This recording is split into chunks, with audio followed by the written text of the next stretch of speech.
Hai, Assalamualaikum warahmatullahi wabarakatuh. Perkenalkan, saya Rizkyana Pramudia dari Prodi PPSIA 2022. Di sini saya akan membacakan sebuah cerpen yang berjudul Percakapan di Ruang Tunggu, karya Seno Gumira Adjidharma.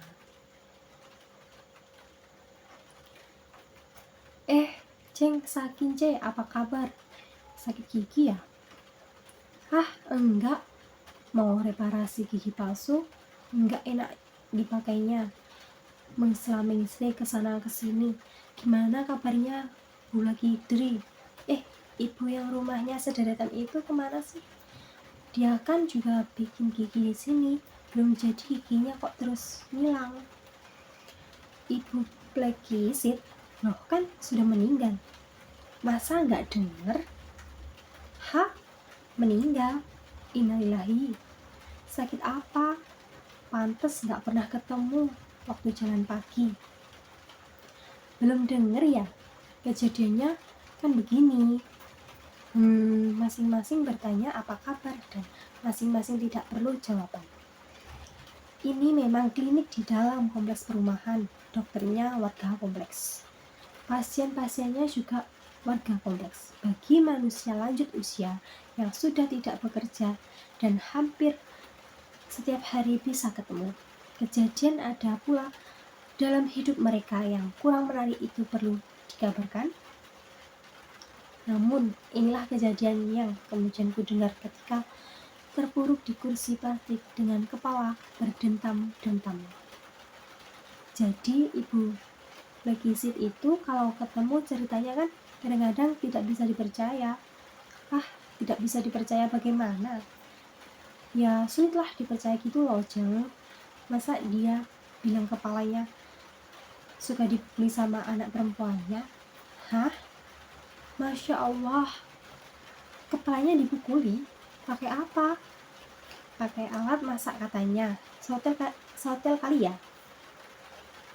Bisa sotel, bisa ulekan. Terus sekali aja alu besi bisa mati dong kalau ulekan. Lah, mati atau enggak ibu itu kepalanya dipukuli? Katanya ibu itu meninggal tadi. Apa penyebabnya? Jangan bilang memang sudah tiba waktunya ya. Nah, itu dia soalnya, Ceng. Mula-mula ceritanya begini. Jadi, menurut Ibu Lagi Dri, tetangga sebelahnya mengendus bau yang aneh dari rumah sebelah. Itu setelah Ibu Plekisit tidak pernah kelihatan, mungkin sampai sebulan atau 2 bulan. Tak jelas persisnya. Bau apa? Saya gak bau apa-apa. Ini jawaban anak perempuan yang katanya suka memukuli kepala ibunya dengan alat masak itu. Entah sotel, entah ulekan. Ada kok di atas. Kalau ini jawaban setelah ditanya kemana saja ibunya, kok tidak pernah kelihatan. Di rumahnya sendiri peninggalan almarhum Bapak Plekisit, suaminya yang menjadi pegawai perusahaan badan usaha milik negara. Ibu Plekisit tinggal di lantai atas. Lantai bawah ditempati keluarga anak perempuannya, itu anak pertama yang kawin dengan seorang aparatur negeri sipil. Tidak jelas persisnya mereka sudah punya anak atau belum. Yang jelas suaminya disebut sering bertugas ke luar kota. Tapi mau seberapa lama sih perginya? Ya kan? Semakin lama bau itu kan semakin tajam. Masa nggak ngebauin apa-apa? Iya kan? Iya ya, aneh. Ibu Sakince yang gigi palsunya mengsla-mengsli itu menimpali. Nah, untungnya datang anak kedua perempuan yang belum kawin, tinggalnya jauh di Cikarang. Jadi jarang nengok juga. Tetapi selalu kontak lewat WA. Makanya dia datang, takut ibunya kenapa-napa. Karena sudah terlalu lama pesen di WA nggak dibales. Sedangkan mengontak kakak dan iparnya pun sama saja. Telepon rumah tidak pernah ada sambung. Kontak ke telepon genggam tidak pernah diangkat. Pesan WA meskipun tandanya diterima tidaklah dibaca. Waktu dia datang juga enggak ada orang sebelumnya, lanjut Ibu lagi beri. Untungnya punya kunci pagar maupun pintu masuk rumah. Pas dia baru buka kunci pagar, ibu tetangga yang mengendus bau aneh tahu-tahu muncul dan langsung ngomongin soal bau itu. Terus, ya mereka berdua terus masuk. Terus, dia terus lihat apa? Ya ibunya itulah, ibu Pekisit. Iyalah, jadi dari situ bau aneh itu. Bukan aneh lagi, apa dong? Namanya juga udah meninggal lama, apa saya harus bilang baunya seperti apa? Kepala saya masih berdentam-dentam, tetapi sekarang bertambah dengan suatu gerakan dari dalam perut. Namun, saya masih bisa menahannya. Ibu Sakinja langsung berdiri dan bergegas ke toilet sambil memegangi perutnya. Sambil melihatnya, Ibu Lakidri menghela napas. Toh, begitu keluar toilet, Ibu Sakinja masih bertanya lagi. Artinya, memang mati karena kepalanya selalu dipukuli. Itulah bagaimana? Saya pikir meski lapor polisi, tapi katanya keluarga tidak setuju. Walah, memangnya setelah ketahuan Ibu Pekisit sudah lama meninggal, terus bagaimana? Saya bilang, kalau dengar cerita Ibu Pekisit, kepalanya selalu dipukuli Ani pakai alat masak. Entah sotel, entah ulekan itu, ya harus lapor polisi, apalagi. Ibu Lakidri berhenti, Ibu Sakinja mendesak. Apalagi? Apa?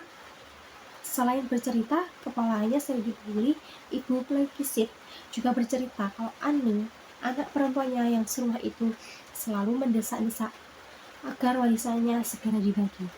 Hah? Ibunya masih hidup sudah minta-minta warisan? Apa dia banyak utang? Bukan begitu. Ibu Pekisit sendiri pernah bilang suaminya Ani itu di Jogja punya pacar. Oh, kalau tugas keluar kota pasti mampir ke Jogja. Terus sekarang lama-lama mau kawin. Terus Ani takut masa depannya tidak jelas begitu. Wah, ya belum sampai ke situ ceritanya. Yang jelas kemauan Nurul, anak keduanya tadi didukung Pak RT. Kata Pak RT, kalau keluarga tidak merasa perlu lapor polisi, ya tidak usah lapor polisi. Ani sendiri bagaimana? Waktu Ani pulang, Nurul langsung mendamprat. Mereka bertengkar di depan jenazah ibu mereka. Hah? Bertengkar di depan jenazah? Seperti apa? Rupa-rupanya Ibu Lakidri memiliki bakat terpendam untuk menjadi pemain monolog. Ibu Lakidri bercerita sambil menirukan suara Nurul dan Aning. Meski kepala saya berdentam-dentam, tetap terdengar juga monolog Ibu Lakidri. Kamu keterlaluan. Masa ibu meninggal sampai lama sekali kamu diam saja, kata Nurul. Mana aku tahu ibu meninggal. Kami kan memang tidak ngomong. Itu bukan alasan, meskipun tetap keterlaluan. Sadar nggak sih kamu dan suami itu numpang? Masa ibu tidak turun dari atas sampai berhari-hari kamu tidak peduli? Dan bau seperti ini, kok bisa sih tidak menengok ke atas sama sekali? Bau apa? Seperti hari juga seperti ini baunya, tidak ada yang aneh. Sampai di sini Ibu Sakinja menyela. Nurul sama sekali tidak tahu kalau Ani suka memukul kepala ibunya, entah pakai sotel atau ulekan itu. Tidak tahu kalau Ani suka mendesak-desak ibunya supaya warisan segera dibagi. Ibu Lakidri menggeleng. Apa hanya dua itu anaknya? Sampai perlu menunggu Nurul datang dari Cikarang. Apakah anak-anak lainnya tidak pernah kontak? Ibu Lakidri mengangkat bahu. Kata Ibu Pekisit, anaknya yang ketiga laki-laki, sudah lama tidak pulang karena berlayar. Oh ya? Kemana? Ibu Lakidri mengangkat bahu lagi. Anak keempat perempuan, kawin sama orang asing. Itu suaminya ke luar negeri. Ibu Sakinci hanya ternganga. Anak kelima laki-laki suka menggelandang di kompleks kalau istirahat di depan Ngelaba Mart.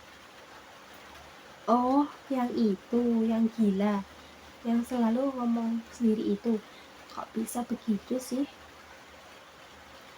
Orang yang disebut gila itu saya juga tahu. Ia mengenakan tutup kepala plastik yang tinggi.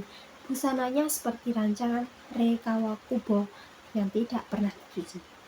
Duduk di pojok Ngelaba Mart. Maksud saya tentu di luarnya, di lantai semen tempat parkir sepeda motor, bicara sendiri dengan nada rendah. Konon bapak Pekisit dulu punya kedudukan. Bagaimana kalau dia tahu keadaan keluarganya sekarang? Saya pernah memarkir sepeda motor di dekatnya ketika mau ke ATM yang ada di dalam. Waktu mengambilnya, lagi saya sengaja berlama-lama karena ingin mendengar kalimat-kalimatnya dengan tepat. Siapa tahu sebanding dengan Tratatus Logicophilosophicus. Namun yang saya dengar kok seperti mantra yang mandangnya sengaja disembunyikan supaya kepalsuannya tidak terbongkar. Pasien lain mengeraskan suara televisi sehingga percakapan Ibu Sakinci dan Ibu Lakitri tidak bisa saya dengar lagi.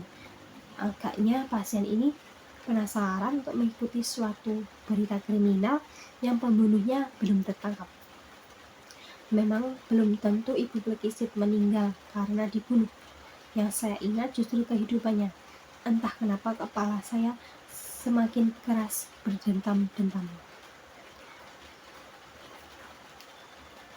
Pondok Ranji, Jumat 27 Desember 2019.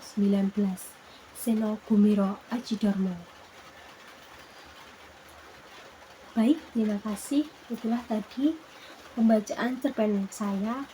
Ada kurang lebihnya mohon maaf. Wassalamualaikum warahmatullahi wabarakatuh.